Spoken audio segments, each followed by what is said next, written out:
এবারে বড় পরিমাণ অস্ত্রের চালান ধরা পড়ল হবিগঞ্জে। বাংলাদেশের জঙ্গলে কেন এই অস্ত্র? অন্যদিকে জামায়াতে ইসলামের বিচার নিয়ে সরকারের সর্বশেষ যে অবস্থান, সেটিকে এমন কোনো ধারণা দিচ্ছে যে জামায়াতের বিচার নিয়ে সরকার রাজনৈতিক ফায়দা হাসিলের চেষ্টা করছে? আপনাদের সবাইকে স্বাগত জানাচ্ছি বাংলাদেশ সংলাপে।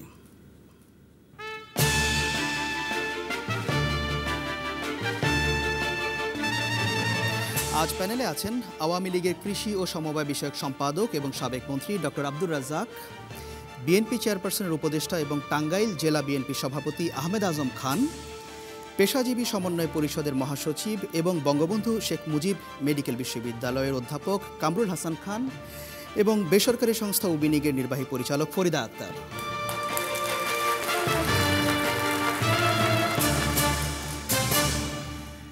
টাঙ্গাইলের ভাসানী হল থেকে বিবিসির বাংলাদেশ সংলাপে আপনাদের সবাইকে আরও একবার স্বাগত জানাচ্ছি। আজ অনুষ্ঠানের প্রথম প্রশ্ন করবেন শাহনাজ খান নার্গিস।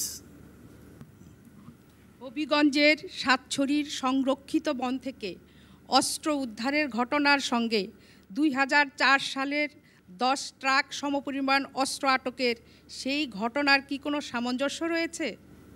আহমেদ আজম খান। ধন্যবাদ আপনাকে। স্বাগতম সম্মানিত দর্শক। হবিগঞ্জের যে সাতছড়িতে যেভাবে অস্ত্র উদ্ধার হয়েছে এবং আমরা হবিগঞ্জে দেখেছি যে শুধু অস্ত্র নয়, সেখানে দেখেছি মাটির নিচে বাংকার, মাটির নিচে ইমারত তৈরি করা হয়েছে। এই ইমারত তৈরি আজ পর্যন্ত সরকারের নজরে কেন এলো না, এবং এই যে সাতছড়ি থেকে এত অস্ত্র উদ্ধার হলো এতদিন পরে কেন, এটা আমারও প্রশ্ন। এই অস্ত্রের সাথে সেই 10 ট্রাক অস্ত্রের সামঞ্জস্য আছে কিনা এটা সরকার বলতে পারবেন। তবে এটা আমি বলবো যে ওই 10 ট্রাক অস্ত্র জোট সরকারের আমলেই ধরা পড়েছিল, এবং বর্তমান এই হবিগঞ্জের সাতছড়িতে যা, এটা গত 7 বছরে ওখানে ইমারত নির্মাণ থেকে শুরু করে ওখানে এত কিছু হচ্ছে, এর দায়িত্ব আমি মনে করি। আপনাদের কি কোনো সন্দেহ আছে এটা নিয়ে? এই উদ্ধার নিয়ে কি আপনাদের কোনো সন্দেহ আছে? হ্যাঁ, আমরা মনে করি যে এই উদ্ধারও এক ধরনের নাটক। কারণ যেই মুহূর্তে র্যাবকে বিলুপ্ত করবার দাবি দেশে এবং বিদেশে উচ্চারিত হচ্ছে, আন্তর্জাতিক সম্প্রদায় উচ্চারিত করছে, যেই মুহূর্তে বাংলাদেশে রাজনৈতিক অস্থিতিশীলতা এবং এই সরকারের বৈধতা নিয়ে নানা ধরনের প্রশ্ন উঠছে, ঠিক সেই মুহূর্তে এই হবিগঞ্জের সাতছড়িতে এই ধরনের অস্ত্র ধরা পড়ছে। যে এই উদ্ধারের মাধ্যমে র্যাবের ইমেজকে একটা পুনরুদ্ধারের চেষ্টা হচ্ছে, আমার তাই মনে হয় এবং আমার মতো অনেকেরই তাই মনে হয়। ধন্যবাদ আহমেদ আজম খান। ধন্যবাদ কামরুল হাসান খান।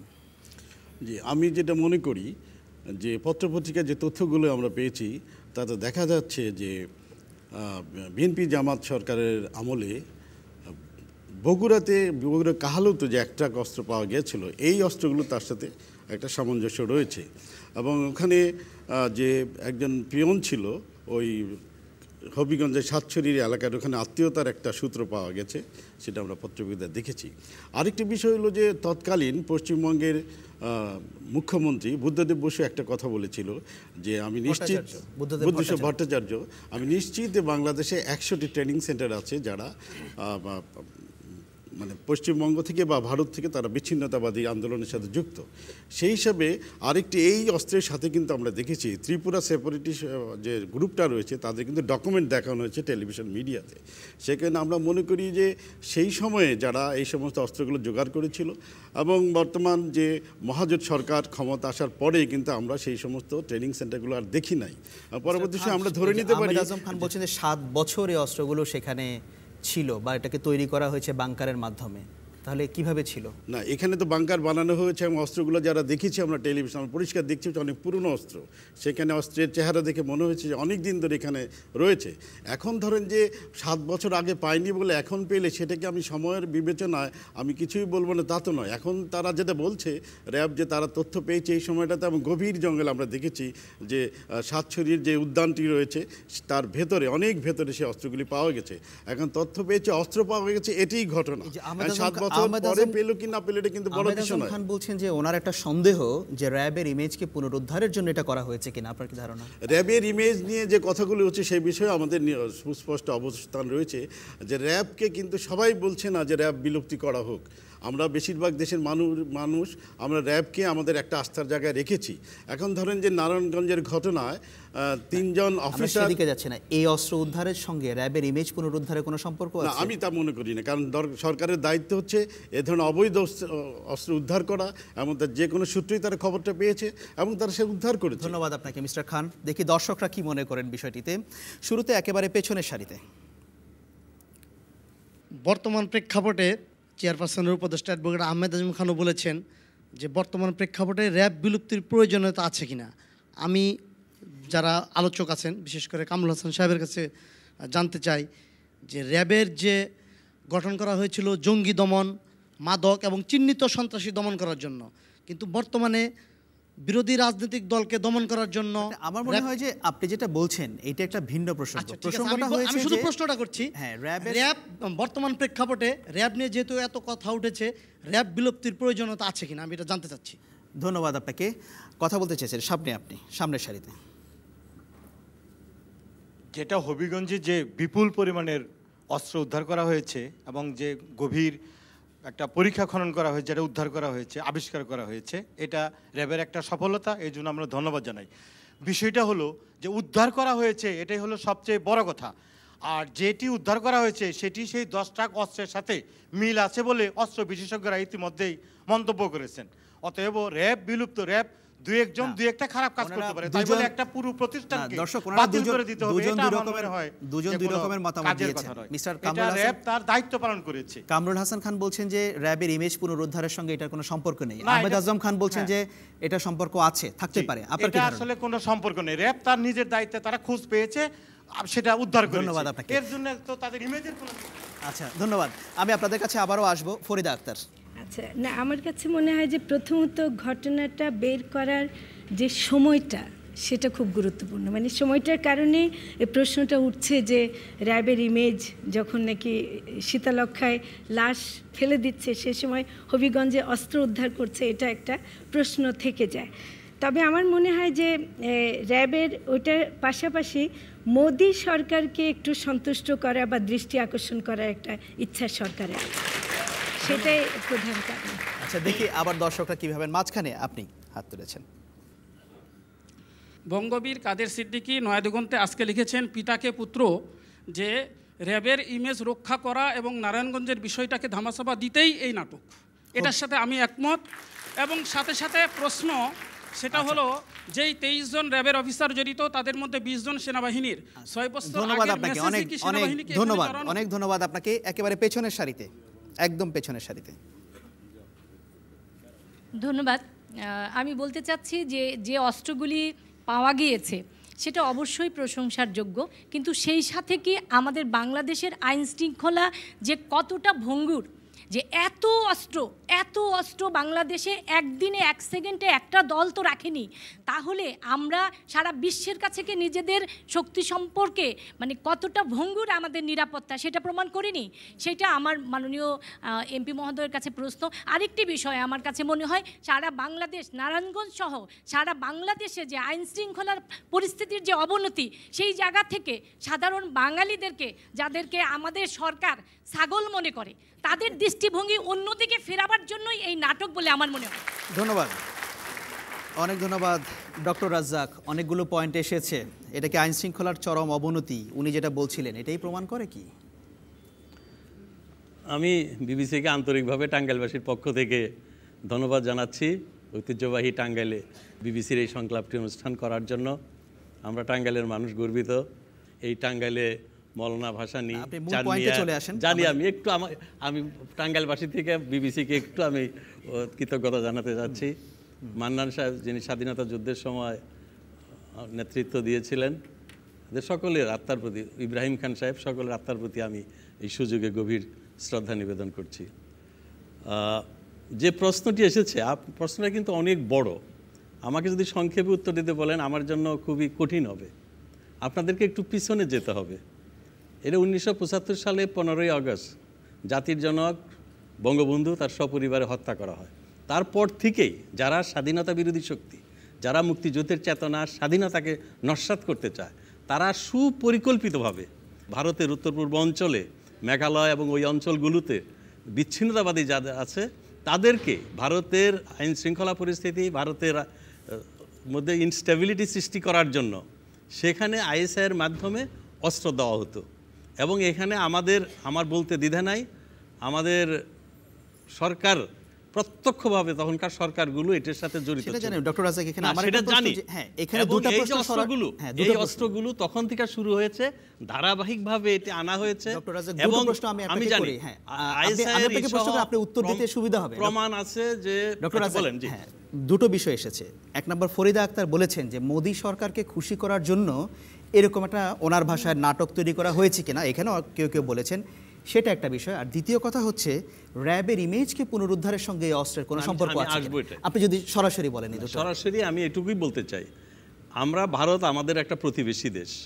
স্বাধীনতা যুদ্ধে তারা প্রত্যক্ষভাবে আমাদেরকে সহযোগিতা করেছে এবং এই ভারতের সাথে এবং সারা পৃথিবীতেই এক রিজিওনাল আঞ্চলিক সহযোগিতাটা খুবই গুরুত্বপূর্ণ উন্নয়নের জন্য যে কোনো দেশের। ভারত আমাদের এত বড় প্রতিবেশীদের, তাদের সাথেও আমাদের সহযোগিতা দরকার। ভারতের সাথে আমরা সবসময় চাই যে সমতার ভিত্তিতে স্বাধীনতা সার্বভৌমত্ব অক্ষুণ্ণ রেখে তাদের সাথে ভালো সম্পর্ক রাখা। কাজেই মোদী সরকারকে, এটা তো অপ্রাসঙ্গিক, মোদী সরকারকে আমাদের অস্ত্র দেখে কেন আমাদেরকে খুশি করতে হবে? কেন আমরা করব? এই অস্ত্র দীর্ঘদিন ধরে রাখা হয়েছে, এটা নতুন কোনো অস্ত্র নয়। দেখছেন অস্ত্রগুলো অনেক পুরানো। এবং এই সিলেট এবং হবিগঞ্জের এই বর্ডারে, এগুলো আমি বলা ঠিক হবে কিনা, গোয়েন্দাদের তথ্য আছে এই ধরনের অনেক ট্রেনিং ক্যাম্প ছিল এবং তারা এখানে থাকতো, তাদের অস্ত্রশস্ত্র ছিল।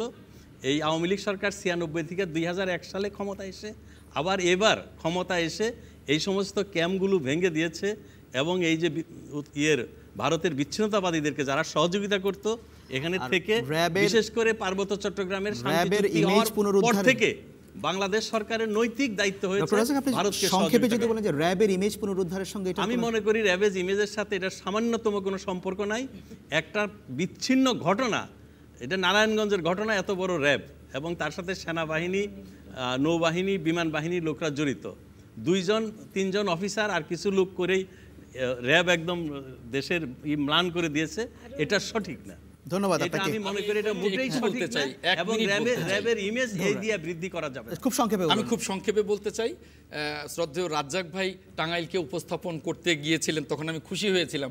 টাঙ্গাইলকে উপস্থাপন করতে গেলে মৌলানা ভাসানীকে অবশ্যই স্মরণ করতে হবে। আমি মনে করি যে যাই হোক, আমি আর দ্বিতীয় যে কথাটা বলতে চাই যে উনি আইএসআই এর কথা বলেছেন, যে পাকিস্তান নিজেদেরকে নিয়েই ব্যস্ত, সেই পাকিস্তানের আইএসআই নাটক সাজিয়ে অযথা আমরা ফায়দা হাসিল করতে চাই। এছাড়া আইএসআই এর কোনো ভূমিকা বাংলাদেশে আছে। ফরিদা আক্তার, আপনি যেটা সন্দেহ করছিলেন যে মোদী সরকারকে খুশি করার জন্য করছে কিনা, ডক্টর রাজ্জাক বলছেন সেরকম কোনো বিষয় নেই। যেহেতু বর্তমান সরকারের সাথে কংগ্রেস সরকারের একটা সরাসরি একটা হৃদ্যতাপূর্ণ বলা যায়, এবং মোদী সরকার এমন যে আমাদের অনেকেরই আতঙ্ক হয় যে কীরকম মানে সাম্প্রদায়িকতা উস্কে দেবে কিনা। এই সময় এই সরকারের সাথে বর্তমান সরকারের সম্পর্ক কেমন হবে সেটা একটু যেহেতু সন্দেহ আছে, তাই মোদী সরকারকে সন্তুষ্ট করার প্রয়োজন হয়তো বোধ করেছে সরকার। সেই ধারণা থেকে হ্যাঁ, সেই ধারণা থেকে আমি মনে করি। আপনাকে দর্শকদের আবার একটু মতামত নেই, অনেকে হাত তুলেছেন মাঝখানে। 2004 সালে র্যাব যখন গঠন হয়েছিল তখন এরশাদ শিকদারের মতো ক্যাডারদেরও এই র্যাবই ধরেছে, সেই হিসাবে র্যাবের অবশ্যই প্রয়োজনীয়তা আছে। এবং ফরিদ আপা যে কথাটা বলেছেন যে নতুন সরকার গঠন হয়েছে কংগ্রেসের সাথে হৃদ্যতা থাকায়, আমার মনে হয় যে এটা সরকারের একটা কৌশল হতে পারে আর কি। আচ্ছা, অনেক ধন্যবাদ আপনাকে। সামনে আপনি। 95-তে যখন ইয়াসমিন হত্যাকাণ্ডের সময় 4 জন পুলিশ যখন তাকে ইয়াসমিনকে যখন ধর্ষণ করে মেরে ফেললো, তখন কিন্তু বলা হয়নি যে পুলিশ এই ইনস্টিটিউশনটা উঠে যাক। সুতরাং আমার কাছে মনে হয় যে এই বাংলাদেশের নাগরিক হিসাবে যে না, আইন শৃঙ্খলা যে রক্ষাকারী যে বাহিনীগুলো আছে, যে ইনস্টিটিউশনগুলো আছে, তারা হয়তো ভিন্ন ভিন্ন কেউ 1-2 জন হয়তো সেটা করতে পারে। একটি বিষয় যদি আপনি বলেন, ফরিদা আক্তার এবং আহমেদ আজম খান দুজনেই সন্দেহ করছেন হবিগঞ্জের ঘটনার সাথে র্যাবের ইমেজ পুনরুদ্ধারের একটা সম্পর্ক আছে। না, আমি একজন নাগরিক হিসাবে আমি এখানে একদমই দ্বিমত করছি যে না, এটার সাথে এটা কোনোভাবেই যায় না। Thank you. ধন্যবাদ আপনাকে, অনেক ধন্যবাদ। আমি শ্রোতা দর্শকদের এখানে জানিয়ে রাখি, বিবিসির বাংলাদেশ সংলাপের উত্থাপিত বিষয়গুলো নিয়ে আপনারা আরও বিস্তারিত মতামত দিতে চাইলে বিবিসি বাংলার ওয়েবসাইট bbcbangla.com, এখানে আপনারা মতামত দিতে পারবেন। আর আপনারা যারা ফেসবুক ব্যবহার করছেন, ফেসবুকে বিবিসি বাংলার সামাজিক ফোরামে আপনার মতামত দেওয়ার সুযোগ আছে। ছোট্ট একটি বিরতি নিচ্ছি, এখন ফিরছি কিছুক্ষণের মধ্যে।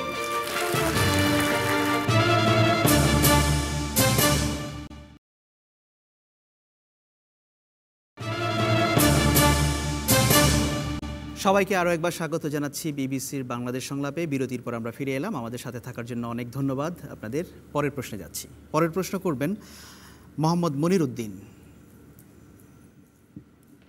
মুক্তিযুদ্ধে অবদান রাখায় বিদেশিদের দেয়া ক্রেস্টের সোনা জালিয়াতের ব্যাপারে হইচই করে নিজেদের সম্মান না খোয়ানো এবং নিজেদের চোর হিসেবে সাব্যস্ত না করার জন্য প্রধানমন্ত্রী যে পরামর্শ দিয়েছেন, তা কি দুর্নীতিকে উৎসাহিত করতে পারে? এটা কি দুর্নীতিকে উৎসাহিত করতে হবে? বেশ বিতর্ক আলোচনা হচ্ছে বিষয়টি নিয়ে, যে মুক্তিযুদ্ধের যে ক্রেস্ট দেওয়া হয়েছিল বিদেশি বন্ধুদের, সেখানে স্বর্ণে জালিয়াতি করা হয়েছে এবং প্রধানমন্ত্রী সংসদে এটা নিয়ে কথা বলেছেন। সেই প্রেক্ষাপটে এই প্রশ্ন। ফরিদা আক্তার, সোনার ব্যাপার বলে কি আমাকে এটা কি দুর্নীতিকে উৎসাহিত করতে পারে কিনা? প্রধানমন্ত্রী যে কথা বলেছেন, আমার কাছে মনে হয় যে প্রথমত স্বর্ণকারদের পক্ষ থেকে একটা প্রতিবাদ আসা উচিত ছিল, যখন নাকি প্রধানমন্ত্রী বলেন যে মায়ের গহনা করতে গিয়েও নাকি স্বর্ণকার 2 আনা দেয়। এটা কিন্তু আমার মনে হয় যে এটা খুব অপমানজনক। হ্যাঁ, আর 2 নম্বর হলো যে এই আরেকটা বাক্য উনি বলেছেন যে আসলে আমরা সম্মাননা দিতে চেয়েছি, কত তোলা সোনা দেয়া হবে সেটা দেয়নি। কিন্তু আসলে একটা দেশের ভাবমূর্তির সাথে এটা খুবই গুরুত্বপূর্ণ যে আপনি যখন বলেন যে সোনা দিয়েছে তো সোনাই দিতে হবে। যদি বলতেন ব্রোঞ্জের কেস দেবো তো তাই দিতেন, কাঠের কেস দিতে পারতাম। এটা মানে প্রধানমন্ত্রী যে কথাটা বলেছেন, সেটা অবশ্যই এটা দুর্নীতিকে উৎসাহিত করবে। কিভাবে করবে সেটা? কারণ তার মানে আমি যদি এরকম ফাঁকি দিয়ে করি তাহলে সেটা কোনো ব্যাপারই না, কারণ আমি আরেকটা ব্যাপারের সাথে জড়িয়ে বলা হচ্ছে। তার মানে প্রধানমন্ত্রী এটার পক্ষে সাফাই গাচ্ছেন। এটার পক্ষে যখন সাফাই গাওয়া হয় তখন এটা দুর্নীতিকে উৎসাহিত করে। ধন্যবাদ। কামরুল হাসান খান। জি, এখানে আসলে প্রধানমন্ত্রীর খণ্ডিত বক্তব্যটা কিন্তু এসেছে। কারণ প্রধানমন্ত্রী যেমন বলেছেন, যেটা আমরা সবাই স্বীকার করব, যে প্রায় 42 বছর পরে আমাদের যারা বন্ধু রাষ্ট্র ছিল বা বন্ধু মুক্তিযোদ্ধা ছিল তাদেরকে সম্মাননা বাংলাদেশে দেওয়া হয়েছে, এটি একটি বিশাল বিষয়। একই সাথে উনি কিন্তু এই কথাটা বলেছে যে আমি যে সমস্ত দুর্নীতি হচ্ছে, আপনারা দেখেছেন যে বিগত সরকারের আমলে যে সমস্ত মন্ত্রীরা দুর্নীতি করেছেন তাদের বিরুদ্ধে ব্যবস্থা নিচ্ছেন। উনি এটাও করেছেন, এমন চলছে যে তদন্ত কমিটি হয়েছে, সেখানে এই বিষয়টা নিয়ে আপনার তদন্ত চলছে, দোষী ব্যক্তিদের বের করার চেষ্টা করছে এবং এটা উনি খুব পরিষ্কার বলেছে, যারা দায়ী তাদের বিরুদ্ধে ব্যবস্থা নেওয়া হবে। যদি একটি পার্ট নেওয়া হয়, উনি যে আপনার পুরস্কার দিয়েছে বিদেশি বন্ধুদের, এটিতে এই জিনিসটা উনি হাইলাইট করার চেষ্টা করেছে। সেই কারণে যদি একটি বিষয় নিয়ে আমরা যদি খুব ঘোলা জল করতে চেষ্টা করি বা আমরা ভিন্নভাবে এটাকে অতিরিক্ত কষ্টলাতে, তাহলে জিনিসটা তো ঠিক হয় না। কারণ সরকার তো তদন্ত করেছে এবং সেটা নিয়ে তারা একটা ব্যবস্থা নিচ্ছে। ট্রান্সপারেন্সি ইন্টারন্যাশনাল বলেছে যে প্রধানমন্ত্রীর বক্তব্য বাস্তবে দুর্নীতিকে প্রশ্রয় দেওয়ার শামিল। প্রধানমন্ত্রী তো তার আসল বিষয়টাকে সামনে আনার চেষ্টা করছে, যে আসলে ওনারা যে দায়িত্বটা পালন করছেন, আমাদের মুক্তিযুদ্ধে যারা অংশগ্রহণ করেছেন, সহযোগিতা করছেন, উনি ওটাকে হাইলাইট করেছেন। পাশাপাশি দুর্নীতির বিরুদ্ধে তিনি পদক্ষেপ নিচ্ছেন। এই বিষয়ে একটা তদন্ত কমিটি হয়েছে এবং সেই তদন্ত কমিটি কাজ করছে এবং তদন্তকালীন সময়ে তদন্ত কমিটি যখন কাজ করছে সেই সময় প্রধানমন্ত্রী সংসদে বক্তব্য না দিলেই কি হতো না? না, এই বক্তব্যটা তো বলতে বলা হয়েছে তো এই জিনিসটা, যে এই বিষয়ে প্রশ্নের উত্তরেই তিনি কিন্তু কথাটা বলেছেন, সংবাদ সম্মেলনে বলেছেন। প্রশ্নের উত্তরেই কিন্তু কথাটা বলেছেন তিনি। আচ্ছা, ধন্যবাদ আপনাকে। দেখি দর্শকরা কি ভাবেন এই বিষয়টিতে। একেবারে পেছনের দিকে। মূলত প্রধানমন্ত্রী এই জায়গায় দুর্নীতিকে উৎসাহিত করেছেন। এটা যদি বিএনপির কেউ করতো, মানে তার দলের মন্ত্রী করেছে বলেই তিনি মানে এটাকে তিনি বিচার করতে চাচ্ছেন না, তিনি উৎসাহিত করছেন। যেমনিভাবে তিনি জাতীয় সংসদে দাঁড়িয়ে বাংলাদেশের প্রখ্যাত গডফাদার শামীম ওসমানের পরিবারকে তিনি গডফাদার, এটা অভিযোগ, এটা গণমাধ্যমের অভিযোগ, গডফাদার যে শব্দটা আপনি ব্যবহার করলেন। ধন্যবাদ আপনাকে। বাঁ পাশে আপনি। এটা কি প্রধানমন্ত্রীর দুঃখ প্রকাশ করা উচিত ছিল না সংসদে এই বিষয়টা নিয়ে? আচ্ছা, কি বলতে পারতেন প্রধানমন্ত্রী? কামরুল হাসান খান বলছেন যে এখন তদন্ত হচ্ছে। প্রধানমন্ত্রীর বলা উচিত ছিল যে আমরা অন্যায় করেছি বা আমাদের অপরাধটা স্বীকার করে নেওয়া উচিত ছিল না। আচ্ছা, ধন্যবাদ, অনেক ধন্যবাদ আপনাকে। ধন্যবাদ আপনাকে। এই যে এখানে মাঝখানে আরেকজন। এদেশ স্বাধীন বাংলাদেশ, স্বৈরাচার মুক্ত বাংলাদেশ। আমরা আশা করেছিলাম দেশ অনেক ভালো হবে, ভালোর দিকে যাবে। আমরা সর্বশেষ এই স্বর্ণ জালিয়াতির মাধ্যমে এটা কি প্রমাণ করি নাই যে আমরা বাংলাদেশের মানুষ চোর এবং সরকারও চোর, দেশও চোর? এটার নিন্দা আসা উচিত ছিল। ধন্যবাদ আপনাকে। প্যানেলে ফিরে আসি, ডক্টর আব্দুর রাজ্জাক। আসলে খুবই একটা জটিল প্রশ্ন। আমি বলবো যে মাননীয় প্রধানমন্ত্রী এই যে দুর্নীতি হয়েছে বা এই পুরস্কার থেকে স্বর্ণ চুরি করা হয়েছে, এটাকে উনি সমর্থন করেন নাই। উনি এটা বলেছেন এটা দুর্নীতি, এবং আমিও ব্যক্তিগতভাবে মনে করি, এবং উনি ওনার সাথে আমার এমনিও কথা হয়েছে, যেটা একটা ঘৃণিত অপরাধ, এর চেয়ে ঘৃণিত অপরাধ। জাতির মুখে এরা যারা করেছে এটা কালিমা লেপন করেছে। কিন্তু প্রধানমন্ত্রী এটা বলেছে, এত বড় সম্মান আমরা দিয়েছি যারা মুক্তিযুদ্ধের সময় আমাদের সহযোগিতা করেছে। আমরা দেখেছি এই সম্মান দেওয়ার সময় অনেক বিদেশিরা তারা আবেগ আপ্লুত হয়ে পড়েছে যে 40 বছর পরে আমরা এই ধরনের একটা সম্মান পাবো, কোনোদিন ভাবি নাই। তারা খুবই সম্মানিত বোধ করছে। এই জন্য প্রধানমন্ত্রী যে কথাটা বলেছে লজ্জা থেকে, যেমন আমার ছেলেও যদি একটা খারাপ কাজ করে আমরা কিন্তু তখন এটাকে বলি যে এটা বেশি বলো না। প্রধানমন্ত্রী যে বলেছেন যে স্বর্ণকাররা মায়ের গয়না তো চুরি করে, তাহলে সেটার কি হবে? তারপরে জাতি হিসাবে উনি মনে করেছেন এটা আমাদের জন্য একটা অসম্মানের ব্যাপার। এই জন্য মিডিয়ার ইনডাইরেক্টলি উনি বুঝাইতে চাইছেন যে আমরা এটা নিয়ে বেশি হইচই করলে সারা পৃথিবীতে আরো আমাদের জাতি হিসাবে আমাদের মুখে কালিমা পড়বে। তদন্ত চলছে এবং যারা এই দুর্নীতির সাথে জড়িত এটা যদি প্রমাণ হয়, প্রধানমন্ত্রী সুস্পষ্ট নির্দেশ দিয়েছে, অবশ্যই তাদের বাংলার মাটিতে। এখানে আরেকটা প্রশ্ন, যে এই যে ট্রান্সপারেন্সি ইন্টারন্যাশনাল বলছে যে যাদেরকে সম্মাননা দেওয়া হয়েছে তাদের কাছে দুঃখ প্রকাশ করা উচিত না, যাদের কাছে আমি আবারও বলছি আর কি, বিশ্বের আপনার অন্য মিডিয়াতেও এই যে মিডিয়া যখন কোনো কিছু নিয়ে করে, আমি একটা গল্প বলতে পারি কিন্তু আমি জানি আপনার সময় কম। প্রেসিডেন্ট ক্লিনটনের মাথা এরকম আপেল দেখাইয়া পচাইয়া নিউজ উইকে কিংবা টাইমে কভার পেজ করেছিল, পত্রিকা ছাপা হয়ে গেছে। তখন ক্লিনটন শুনতে পারছে তাকে আপেল পচা করে তারপরে তার মাথা দিয়ে কভার পেজ করছে, যে সে একদম পচে গেছে। তখন সে টেলিফোন করে এডিটরকে বলছে যে এই কভার পেজ দেওয়া পত্রিকা বেরোবে না। তো বলছে প্রিন্ট হয়ে গেছে, এটা কী করে আমি চেঞ্জ করব। তখন সে বলছে না, বেরোবে না, এটা আমি বলছি। এবং টাইম পত্রিকা বাধ্য হয়েছে এই কভার পেজ চেঞ্জ করে ক্লিনটনের আপেল পচা মাথা সরাইয়া করার জন্য। এখানে প্রধানমন্ত্রীর এটাই হলো যে এটা একটা খুবই লজ্জাজনক ব্যাপার আন্তর্জাতিক পর্যায়ে, এটা যাতে বেশি আলোচিত না হয়। কিন্তু আমি আবারও বলছি, ডক্টর রাজ্জাক, আপনি আমার প্রশ্নটা শুনে আপনি উত্তর দিতে সুবিধা হবে। তাহলে কি বাংলাদেশের মিডিয়ার কি উচিত তাহলে এই সংক্রান্ত কোনো খবরাখবর না ছাপানো? খবরাখবর আমি এটা ঠিক ওইভাবে আমি বলতে পারবো না, এটা আমি ওইভাবে বলতে চাই না। তবে আমাদের এই ব্যাপারে একটু সংযত হয়ে করাই ভালো। এটাই। ধন্যবাদ আপনাকে। আহমেদ আজম খান। আমি এ ব্যাপারে স্পষ্টই বলতে চাই, ক্রেস্টে যে স্বর্ণ জালিয়াতি হয়েছে এ ব্যাপারে যখন সাংবাদিকরা মাননীয় প্রধানমন্ত্রীর নজরে আনলেন, মাননীয় প্রধানমন্ত্রী স্পষ্ট করে বলেছেন যে স্বর্ণ কতটুকু আছে ওটা বড় বিষয় নয়, সম্মাননা দিয়েছি ওটাই বড় বিষয়। অর্থাৎ ওই স্বর্ণ জালিয়াতির বিষয়টাকেই মাননীয় প্রধানমন্ত্রী নজরে আনতে রাজি নন। এতে শুধুমাত্র যে দুর্নীতিকে উৎসাহিত করা হয়েছে তাই নয়, সারা জাতিকে হতাশ করা হয়েছে প্রধানমন্ত্রী। আহমেদ আজম খান, ডক্টর রাজ্জাক বলছিলেন যে প্রধানমন্ত্রী প্রশ্নের উত্তরে এটা বলেছেন, কিন্তু এটার যে বিচার হবে এটা নিয়ে কোনো সন্দেহ নাই। এই বিষয়টা বাংলাদেশের মানুষের সন্দেহের উদ্বেগ করেছে। যদি মাননীয় প্রধানমন্ত্রী এ ধরনের বক্তব্য না দিতেন তাহলে দুদক যেভাবে উদ্যোগটা নিয়েছিলেন এবং পত্রপত্রিকায় সাংবাদিকরা যেভাবে লেখালেখি শুরু করেছিলেন সেটাই বোধহয় আমরা আশা করতাম। কিন্তু মাননীয় প্রধানমন্ত্রীর বক্তব্যে পরবর্তী পর্যায়ে এটা নিয়ে কতটুকু বিচার হবে বাংলাদেশের মানুষ সন্দিহান। আরেকটা বিষয়, ডক্টর আব্দুর রাজ্জাক সাহেব যেটা বললেন ক্লিনটনের কথা দিয়ে, এই ধরনের কথা কিন্তু গণতন্ত্রের ভাষা নয়। গণতন্ত্রের ভাষায় কথা বলতে হবে। আর এখন যদি আমরা বলি যে ওই স্বর্ণ জালিয়াতির কথাটা প্রকাশ না হলেই ভালো, অর্থাৎ জালিয়াতি করবার পরে আমরা ঢাকবার যে কথাটা বলি ওটাও স্বচ্ছতা এবং গণতন্ত্র। ধন্যবাদ আহমেদ আজম খান। আমি দর্শকদের মতামত দেব আরেকটু পেছনের দিকে, একেবারে পেছনের সারিতে। প্রধানমন্ত্রীর এই জাতীয় উক্তি জাতিকে হতাশ করেছে, জাতিকে লজ্জিত করেছে। ওনারই উচিত জাতির কাছে ক্ষমা চাওয়া, নিঃশর্তভাবে ক্ষমা চাওয়া। ধন্যবাদ আপনাকে। সামনে আপনি। আসলে আমাদের দেশের মন্ত্রী এমপি মহোদয়রা যে ভাষায় কথা বলেন সংসদে এবং বিভিন্ন জনসভায়, আমাদের মনে হয় না যে তাদের মধ্যে রাজনৈতিক প্রজ্ঞা আছে বা বিজ্ঞতা আছে।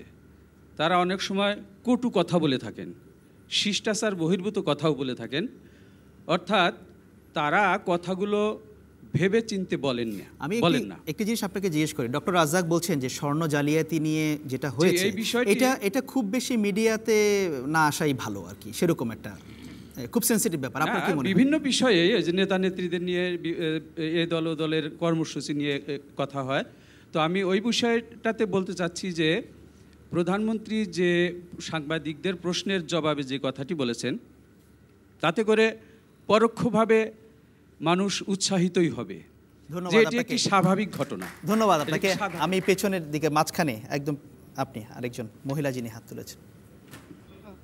মাননীয় সাবেক মন্ত্রী আব্দুল রাজ্জাক সাহেব বলেছেন যে আমার ছেলেও যদি অন্যায় করে তাহলে একটু আমি ছাপাই গিয়ে যাব। তাতে কি প্রমাণ করলো যে বর্তমান সরকার কথা বলেন না, আমি কিন্তু এটা বলি না। বর্তমান সরকার যে আমরা লজ্জিত হই, ছেলে করলেও আমরা লজ্জিত, এবং যে চুরিটাকে বর্তমান সরকার এটাকে নিজেদের বেলার জন্য এটাকে ছাপাই গিয়ে যাচ্ছে, এর জন্য মায়ের স্বর্ণ চুরি হয় সেটার সাথে তুলনা করছে। ধন্যবাদ আপনাকে। ধন্যবাদ। বাঁ পাশে আরেকজন, আপনি।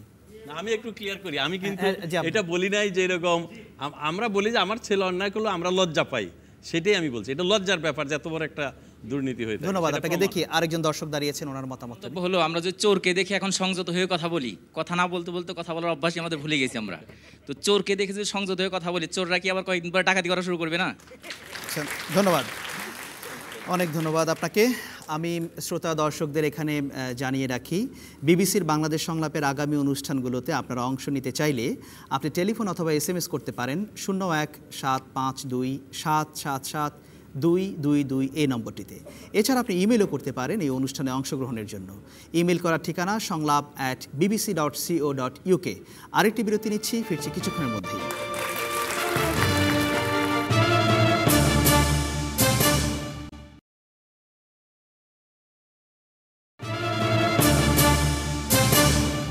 বিরতির পর আবারও ফিরে এলাম, দেখছিলেন বিবিসির বাংলাদেশ সংলাপ। অনেক ধন্যবাদ আমাদের সাথে থাকার জন্য। পরের প্রশ্নে যাচ্ছি এবারে।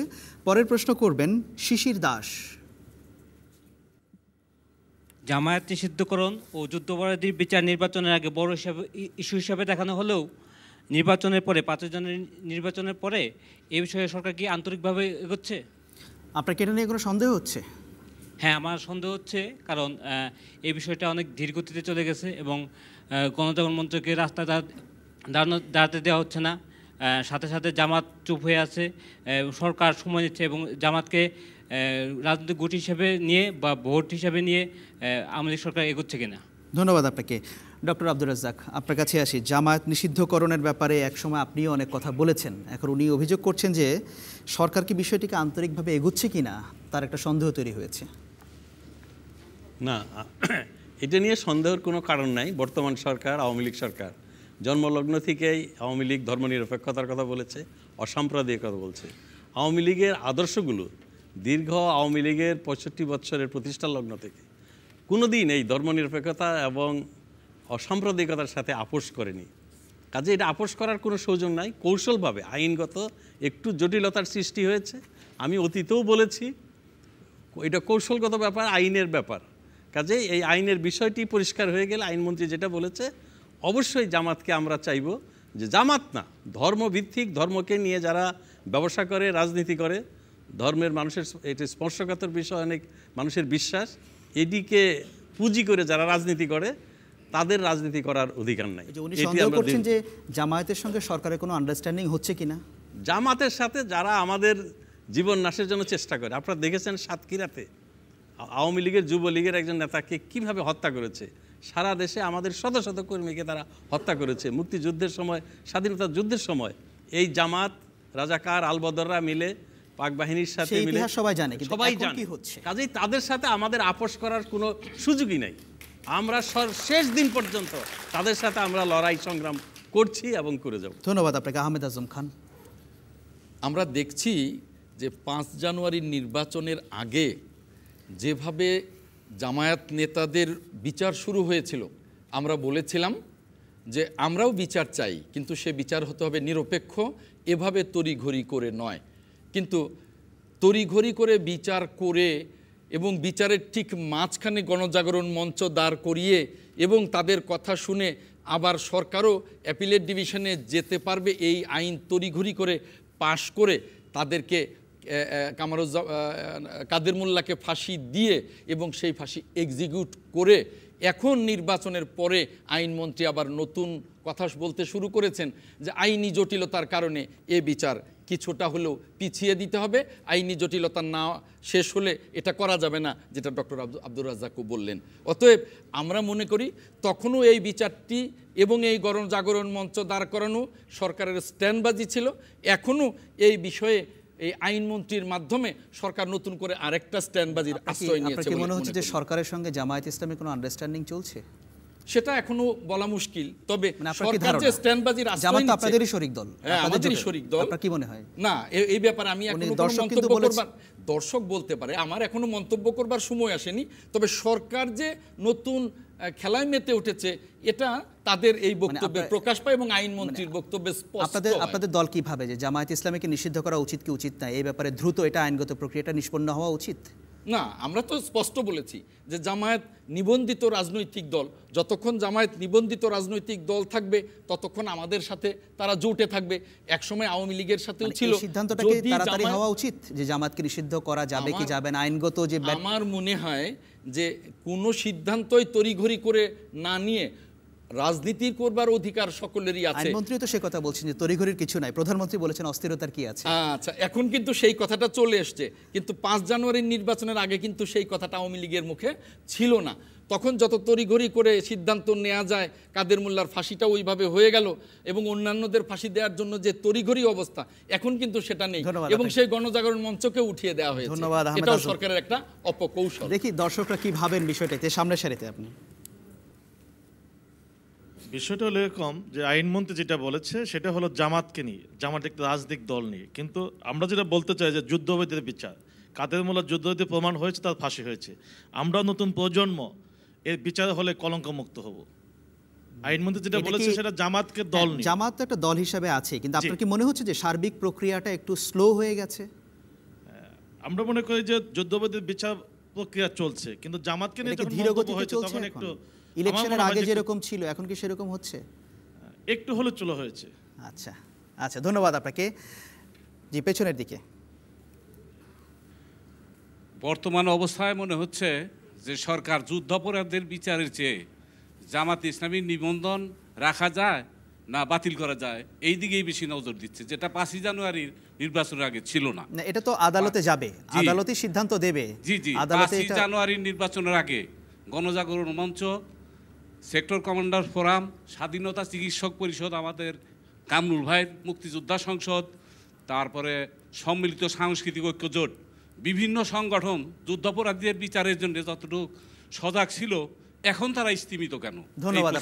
মাঝখানে একজন মহিলা যিনি হাত তুলেছেন। জি, আমার প্রশ্ন হচ্ছে, যদি কোনো আপোষ করা নাই হয়ে থাকে তাহলে নির্বাচনের আগে বিভিন্ন প্রচার মাধ্যমগুলো বা সরকারের লোক, মানে আওয়ামী লীগের লোকগুলো যেভাবে জামাত শিবিরের বিরুদ্ধে কথা বলতো বা জামাত শিবিরের যেই মানে তারা যেই কর্মকাণ্ডগুলো করতো সেগুলো কেন এখন বন্ধ হয়ে গেছে বা এখন সেগুলো খুব কম মাত্রায় হচ্ছে? যদি কোনো আপোষ হয়ে নাই থাকে তাহলে কেন হচ্ছে? আর আমার আরেকটা প্রশ্ন হচ্ছে, একটাই প্রশ্ন থাকুক। ধন্যবাদ আপনাকে, অনেক ধন্যবাদ। আপনারা প্রশ্ন করেছেন ফরিদা আক্তার। আচ্ছা, না, প্রথমে আমি যেটা বলতে চাই যে যুদ্ধ অপরাধীদের বিচারের বিষয়টা একা আওয়ামী লীগের ঠিকাদারি কেউ দেয়নি। এটা মানে এটা সমগ্র বাংলাদেশের মানুষের একটা বিষয়। যারা মুক্তিযুদ্ধ চেয়েছেন, স্বাধীন বাংলাদেশ চেয়েছেন, যারা যুদ্ধ অপরাধ করেছে তাদের বিচার আমরা চাই। কিন্তু এই যে দেখেন গণজাগরণ মঞ্চের কথা বললেন, গণজাগরণ মঞ্চকে বিরিয়ানি খাইয়ে সরকারি পুষিয়ে রেখেছে। নতুন প্রসঙ্গ হচ্ছে যে সরকার এখন জামায়াতকে নিষিদ্ধ করার ব্যাপারে হ্যাঁ আমি বলছি যে যুদ্ধ অপরাধের বিচারের ব্যাপারে যেমন রাজনীতিকরণ করা। একটু আপনাকে থামতে হবে, প্যানেলিস্টদেরকে কথা বলার সুযোগ দিতে হবে। আপনারা কথা বলেছেন, হ্যাঁ আপনারা কথা বলেছেন, ওনাদেরকে কথা বলার সুযোগ দেন। আপনাদের কাছে আবার আসবো আমি সুযোগ পেলে। বলুন। যুদ্ধ অপরাধীদের বিচারের ব্যাপারে যেমন রাজনীতিকরণ করা হয়েছে বলেই যেহেতু এখন এত রকম কথা আসছে, এই সন্দেহটা আসতো না যদি যুদ্ধ অপরাধের বিচারের ক্ষেত্রে স্বচ্ছতাটা আসলে বজায় রাখা হতো। এবং এখন ট্রাইব্যুনালের যে অবস্থা, সেই অবস্থার কারণে কিন্তু, এবং আইনও কিন্তু আসলে তড়িঘড়ি করতে গিয়ে আইনমন্ত্রী সঠিক বলেছেন, ওখানে কিন্তু শাস্তির ব্যাপারটা মানে পরিষ্কার বলছেন যে আইনের উছিলা দিয়ে জিনিসটাকে এটা পিছিয়ে দেওয়ার টালবাহানা হচ্ছে। ব্যাপারটা আসলে আইনমন্ত্রী যেভাবে ব্যাখ্যা করেছেন তাতে আমি দেখেছি যে বিচার করা যাবে হয়তো, কিন্তু শাস্তি একটা সংগঠনকে দিতে হলে কিভাবে দিতে হয় সেটা নাই। কাজে সাবেক আইনমন্ত্রী বলেছেন এটা ট্রাইব্যুনালের উপর ছেড়ে দেওয়াই ভালো ছিল। এটাই তো সমস্যা। আমার যাতে মনে হচ্ছে যুদ্ধ অপরাধীর বিচারের ক্ষেত্রে যে বলছি যে স্লো হয়ে গেছে, সেই স্লোটা যেন আমরা বুঝতে না পারি, আবার দৃষ্টি ফেরানোর জন্য জামাতের ব্যাপারটাকে সামনে নিয়ে আসা। ধন্যবাদ আপনাকে। কামরুল হাসান খান একজন প্রশ্ন করেছেন যে আপনারা নির্বাচনের আগে পেশাজীবী সংগঠনগুলো খুব সোচ্চার ছিলেন জামায়াতের বিরুদ্ধে, জামায়াতের প্রসঙ্গে প্রচারণা। এখন কেন জানি ওনার মনে হচ্ছে আপনারা খুব স্তিমিত হয়ে গেছেন, বিষয়টা নিয়ে আপনারা কথা বলতে চান না? সেরকম বিষয়টা আসলে সেরকম না, আমরা এখনও সোচ্চার আছি। তো এখন আমার দুটি কথা বলা দরকার, যে 42 বছর পরে যে যুদ্ধাপরাধী বিচার হচ্ছে সেইটাকে আজম ভাইরা যখন তড়িঘড়ি করে এবং যুদ্ধাপরাধের বিচারে যখন জামাত বিএনপির নেতৃত্ব বিরোধিতা করে সরাসরি, তাহলে এই দেশের যুদ্ধাপরাধ বিচার কতটা বাধাপ্রাপ্ত হয় সেটা আপনাকে বুঝতে হবে। আজকে আমরা দাবি করেছিলাম সরকারের কাছে, সরকার অধিকাংশ বড় যুদ্ধাপরাধীদের তারা ব্যবস্থা করেছে। মাননীয় প্রধানমন্ত্রী এই কথাটাও বলেছেন, আপনাদের মনে রাখতে হবে যে কাদের মোল্লার ফাঁসির সময় জন ক্যারি মানে মার্কিন যুক্তরাষ্ট্রের সেই বিষয়গুলি বাধাপ্রাপ্ত করা হয়। তারপরেও আমরা খুবই আশ্বস্ত এবং জননেত্রী শেখ হাসিনার নেতৃত্বে সরকার যুদ্ধাপরাধী বিচারের ব্যবস্থা করে। যতই আমরা কথাবার্তা বলি, এর আগে কিন্তু আমরা কোনো ফরিদ আপাতদের তো কথাও শুনি নাই 42 যুদ্ধাপরাধী বিচারের জন্য। সো এই সরকার তারা তাদের নির্বাচনী তাদের ইশতেহারে বলেছিলেন। অনেকে যে সন্দেহ করছেন, আপনি শুনেছেন যে সরকারের সঙ্গে জামায়াতের আবার কোনো বোঝাপড়া হয়ে গেল কিনা? না, সে ধরনের কোনো তো আমরা কোনো, ইভেন আজম ভাইও সেটা যারা জামাতের সাথে রাজনীতি করছেন উনিও সন্দেহ পোষণ করছেন না। সেখানে আমার একটা কথা হলো যে ঘটনার ভেতরে না গিয়ে আমরা আজকাল খুব বেশি স্পেকুলেশনের উপরে আমরা বেশি কথা বলি। আজকে সেখানে বিচার প্রক্রিয়া চলেছে এবং সেখানে এগুচ্ছে, সেখানে কখনো যদি বিশ্লেষণের বিষয় থাকে, আবার নতুন সরকার তারা আবার নতুন করে তাদের প্রায়োরিটি ফিক্স করছে। সেখানে তারা আপনারা দেখতে পাচ্ছেন যে ইস্ট ওয়ার্ল্ডে তারা ঘন ঘন যাচ্ছে, দেশের প্রায়োরিটি চেঞ্জ হয়ে যাচ্ছে। না, সরকারের প্রায়োরিটি না, সরকারের এখানে তো করার কিছু নেই, এখানে আইন আদালতের সিদ্ধান্তের উপরে কাজগুলি হবে। ধন্যবাদ কামরুল হাসান খান আপনাকে। আমি পরের প্রশ্নে যাচ্ছি। পরের প্রশ্ন করবেন খন্দকার আমিনা রহমান। বাংলাদেশের প্রধানমন্ত্রী হিসেবে দায়িত্ব পালন করেছেন শেখ হাসিনা এবং খালেদা জিয়া, কিন্তু তাদের পরে দেশের দায়িত্ব নিতে পারেন এমন কোনো যোগ্য নেতা আমরা দেখতে পাচ্ছি না কেন? তাই দেখতে পাচ্ছেন না আপনি? না। আচ্ছা, উনি দেখতে পাচ্ছেন না। তারপরে ফরিদা আক্তার, আপনাকে দিয়ে শুরু করি, আপনি কি দেখতে পাচ্ছেন? আমার মনে হয় তরুণদের মধ্যে আসা উচিত। আপনাদের প্রথমত আমাদের এইভাবে দুজনের মধ্যে আবদ্ধ থাকাটা ঠিক না। তবে তাদেরকে আমি বলবো যে তাদের আসার পিছনে তাদের পিছনে যারা আছেন, যেমন বঙ্গবন্ধু শেখ মুজিবুর রহমান এবং জেনারেল জিয়া যেভাবে আছেন, ওনাদের ইমেজ ধারণ করে তারা রাজনীতিতে এসছেন এবং তারাও তাদের প্রজ্ঞা দেখিয়েছেন। আমি তাদেরকেও যথেষ্ট গুরুত্ব দিই। বিতর্ক বলছেন যে এর পরে নেই কেন, আসতে দেয়া হচ্ছে না। আমি বলবো যে রাজনৈতিক দলগুলোর মধ্যে গণতান্ত্রিক চর্চা নেই বলে নতুন নেতৃত্ব আসছে না। মানে যারা এখন আছেন খালেদা জিয়া বা শেখ হাসিনা তারাই দিতে চাচ্ছেন না, রাজনৈতিক পুরো দলটার মধ্যে নেই। শুধু হাসিনা খালেদাকে বকা দিলে হবে না। মানে আসলে এটা রাজনৈতিক দলের মধ্যে কোনো গণতান্ত্রিক চর্চা নাই, নতুন নেতৃত্ব গড়ে তোলার কোনো প্রক্রিয়া নাই। এই কারণে কোনো কাউন্সিল মিটিং হয় না, কোনো গণতান্ত্রিক প্রক্রিয়ায় নেতৃত্ব দেওয়া হয় না। সংসদে নির্বাচনের আগে যে প্রক্রিয়ায় নমিনেশন দেওয়া হয়, তাহলে সেখানে নেতৃত্ব আসবে কোত্থেকে? ধন্যবাদ আপনাকে। কামরুল হাসান খান, আপনি কি দেখছেন ভবিষ্যৎ? না, আসলে ফরিদাপুর আনসারটা মানে একটু অন্যরকম হয়ে গেল। তৃতীয় কোনো নেতৃত্ব আপনারা চাচ্ছেন এরকম প্রশ্নটা মনে হচ্ছে? উনি বলছেন তাদের দলের মধ্যে নেতৃত্ব বিকাশ হচ্ছেই। এখন কথা হলো যে মানুষকে তো নেতা হতে হলে তার জনগণের সমর্থন লাগবে। সেই জায়গায় জনগণ নির্ধারণ করে কে নেতা নেত্রী হবে। আমরা 111-এর পরে দেখেছি নতুন নেতৃত্ব করার চেষ্টা চলেছিল, এর মধ্যে অনেক ষড়যন্ত্র হয়েছে, কিন্তু আমরা তো দেখলাম না যে দুই নেত্রীকে জেলখানা নেওয়ার পরে নতুন কোনো নেতৃত্ব উঠে আসলো। সে কারণে যে এই যারা নেতৃত্ব দিতে চান বা নতুন নেতৃত্বরা সৃষ্টি করেছে তাদের তো জনগণের সমর্থন আমরা দেখেছি অনেক বাম রাজনীতি দেশে আজকে তারা খণ্ড হতে হতে তাদের কোনো জনগণের সাথে কোনো সম্পৃক্ততা নাই। সে কারণে আপনি যদি নতুন নেতা চান বা নেতা হতে হবে তো চাইলেই তো হবে না, তাকে জনগণের আস্থা অর্জন করতে হবে, জনগণের কাছে যেতে হবে, তাহলেই তো নতুন নেতৃত্ব হবে। আর পার্টির বিষয়গুলো তাদের নিজস্ব ব্যাপার, এর বিষয়ে আমরা বাইরে থেকে কথা বলার মধ্যে কতটা সমীচীন, যার যার নিজস্ব স্টাইলে পার্টি চলে সেই জায়গায় আমরা অবশ্যই দাবি করব যে পার্টির ভেতরেও গণতন্ত্র যথাযথ পালন করা হোক, তাহলেই নতুন নেতৃত্ব নিশ্চয়ই চলে আসবে। ধন্যবাদ কামরুল হাসান খান। একেবারে পেছনের দিকে না তার সামনে আমার এই বিষয়ে মতামত হলো যে আমেরিকার মতো একটা সিনেটের ব্যবস্থা থাকা, যেমন যেখানে মানে 2 টার্মের বেশি তারা থাকতে পারে না, এরকম একটা ব্যবস্থা, এবং তাদেরকে ওইভাবে শিক্ষানবিশে আসতে হবে। পর্যায়ে কে আসবে এই 2 নেত্রীর পরে মানে ওইরকম সিনেটের সদস্য হইতে পারবে, তারপরে প্রধানমন্ত্রী কী হবে, এরকম একটা সিস্টেম চালু করার একটা পরামর্শ বা এরকম। ধন্যবাদ আপনাকে, অনেক ধন্যবাদ। এখানে মাঝখানে এখানে একটা প্রশ্ন উঠেছে যে জনগণের আস্থা অর্জন করতে হবে যদি অন্য কাউকে ক্ষমতায়, এই 2 দলের থেকে অন্য কাউকে যদি প্রধানমন্ত্রীর দায়িত্বে আসতে হয়, পরবর্তী জেনারেশনকে যদি আসতে হয়, পরবর্তী জেনারেশন থেকে যদি আসতে হয়। কিন্তু আমার প্রশ্ন হলো গত 5 জানুয়ারি যে নির্বাচন গিয়েছে তাতে যারা বর্তমানে মন্ত্রী পরিষদে আছেন তারা কি আসলে জনগণের আস্থা অর্জন করে এসেছেন নাকি জ্বালাও পোড়াও কর্মসূচি করে? ধন্যবাদ আপনাকে। দেখি আর একজনের মতামত দেব, মাঝখানে নাকি এখানে যে প্রশ্নটি উত্থাপিত হয়েছে যে পরবর্তী জেনারেশনের নেতৃত্ব কীভাবে আসবে, আমরা বিগত 5 জানুয়ারি নির্বাচন এবং পরবর্তী সময়ে উপজেলায় যে নির্বাচনগুলো হলো এতে করে যেটা দেখা যাচ্ছে যে জনগণের মতামতের আসলে প্রতিফলন ঘটানোর কোনো সুযোগ পাচ্ছে না, সুযোগ সৃষ্টি হচ্ছে না। তো জনগণ যদি তাদের মতামতে অর্থাৎ ভোট দেওয়ার সুযোগ পায় তাহলে মনে হয় জনগণই তাদের নেতা, ভবিষ্যৎ নেতাকে হবে সেই নেতা নির্বাচন করার একটা সুযোগ পাবে এবং নির্বাচন করে নিবে। সেই সুযোগটা দেওয়ার জন্য যে গণতান্ত্রিক ব্যবস্থা আছে শুধু এটা সাইনবোর্ড বা ব্যানারের মধ্যে আছে, বাস্তবে এটার প্রয়োগ নাই। যদি বাস্তব প্রয়োগ থাকতো তাহলে আমার মনে হয় যে পরবর্তী নেতা আমাদের খুঁজে বের করতে হতো না, জনগণই তাদের রায়ের মাধ্যমে পরবর্তী নেতা নির্বাচন করে দিতেন। অসংখ্য ধন্যবাদ আপনাকে। প্যানেলে ফিরে আসি। আহমেদ আজম খান, আপনার দলে কি আপনি দ্বিতীয় কাউকে দেখেন? নিশ্চয়ই। আমি প্রশ্নকর্তাকেই প্রথমে ধন্যবাদ জানাবো। আমি মনে করি দেশে অব্যাহত গণতান্ত্রিক চর্চা এবং নিয়মিত 5 বছর অন্তর অন্তর যে আমাদের নির্বাচন পদ্ধতি আছে সেই নির্বাচন যদি অবাধ এবং নিরপেক্ষভাবে প্রতি 5 বছর অন্তর অন্তর অনুষ্ঠিত হয় তাহলেই নতুন নেতৃত্ব সৃষ্টি হবে। শেখ হাসিনা বা ম্যাডাম খালেদা জিয়ার পরে নতুন নেতৃত্ব সৃষ্টি হতে থাকবে। এখানে একটি প্রশ্ন ফরিদা আক্তার বলছেন যে দলগুলোর ভেতরে গণতান্ত্রিক চর্চা নাই, সেখানেই তো প্রক্রিয়াটা বন্ধ হয়ে আছে যে কে নেতা হবে কে না হবে, কর্মীদের মতকে মূল্যায়ন দেওয়া হচ্ছে না। আপনি আহমেদ আজম খান চাইলে কি বিএনপির দ্বিতীয় শীর্ষ পর্যায়ে যেতে পারবেন? সেটা তো দলের টপ লিডার হতে পারবেন আপনি। খুব গুরুত্বপূর্ণ কথা বলেছেন। যখনই রাষ্ট্রে অব্যাহত গণতান্ত্রিক চর্চা থাকবে এবং নির্বাচন ব্যবস্থাটা স্বচ্ছ থাকবে তখন কিন্তু দলের ভেতরেও গণতান্ত্রিক চর্চাটা শুরু হয়ে যাবে।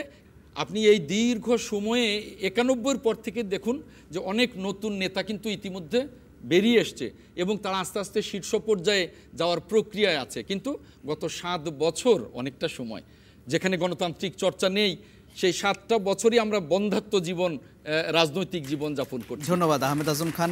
যে কারণেই নেতা নির্বাচনে দীর্ঘসূত্রতা। ধন্যবাদ আপনাকে। ডক্টর আব্দুর রাজ্জাক, শুনছিলেন যে কয়েকজন দর্শক বলছিলেন যেটা রাজনৈতিক সংস্কার হওয়া দরকার, যে নেক্সট জেনারেশনকে এখানে নিয়ে আসতে হলে। না, আমি এই প্রশ্নটাকে সমর্থন করি। অবশ্যই আগামী প্রজন্মকে, আমাদের যারা তরুণ যুবক, তাদেরকে নেতৃত্বে আসতে হবে। তরুণদের মাঝ থেকে নেতৃত্ব আসবে না। প্রশ্নকর্তা যেটি বলেছেন যে আমরা দেখছি না, আপনারা দেখছেন না, নরেন্দ্র মোদীকে কেউ ভাবে নাই যে ভারতের এরকম প্রধানমন্ত্রী হবে, সে কিন্তু এসে গেছে। একজন নেতা কীভাবে হয়? তার প্রজ্ঞা, তার বিচক্ষণতা, তার দূরদর্শিতা, তার ভিশন, এগুলোর আলোকে এবং সে যখন দায়িত্ব পায়। এই আপনি তো রাজনীতি করেছেন, আপনি মন্ত্রী ছিলেন, এই সবগুলোই যদি আপনার থেকে থাকে আপনি কি আপনার দলের শীর্ষ নেতা হতে পারবেন কখনো? না, শীর্ষ নেতা হওয়ার তো কোনো ব্যাপার না। আমাদের যে গ্রাম পর্যায়ে আপনি আসেন, আমাদের ওয়ার্ডে একটা ওয়ার্ডে কাউন্সিল হয়, সেটা নির্বাচন করে। আমার এলাকায় অনেক ওয়ার্ডের ইউনিয়নের প্রেসিডেন্ট হয়েছে একদম খ্যাতমজুর, নির্বাচনের মাধ্যমে ভোট করে। আমাদের উনি যেটা বলেছেন যে আমাদের পদ্ধতিতে পুরো গণতন্ত্রের চর্চার সুযোগ না, এটা কিন্তু সঠিক না। ওনারা জানেন না। এই কয়দিন আগে জামালপুরের সদরের সবগুলো ইউনিয়নে ওই সম্মেলন হলো এবং প্রত্যেকটা ইউনিয়নে নির্বাচন করে দলের সভাপতি, সাধারণ সম্পাদক। ধন্যবাদ ডক্টর রাজ্জাক। ঠিক তেমনই ভাবে আমার মনে হয় যে এই চর্চা যদি চলতে থাকে ওই শীর্ষ নেতা প্রমাণ করছে যে তার যোগ্যতা আছে, প্রজ্ঞা আছে। আমরা মনে করছি না যে তার পরিবর্তন করা প্রয়োজন। শেখ হাসিনা তার যোগ্যতা, আমাদের পার্টির কথা বলছি, তার যোগ্যতার প্রমাণ দিয়েছে। সে উন্নয়নের ক্ষেত্রে অসাধারণ সাফল্য অর্জন করেছে। কর্মীদের তার প্রতি আস্থা রয়েছে তৃণমূল পর্যায়ে। এরপরে এসে যাবে আলোচনা এর মাধ্যমে। আর ধন্যবাদ। শেখ হাসিনা কি চিরদিন বেঁচে থাকবে?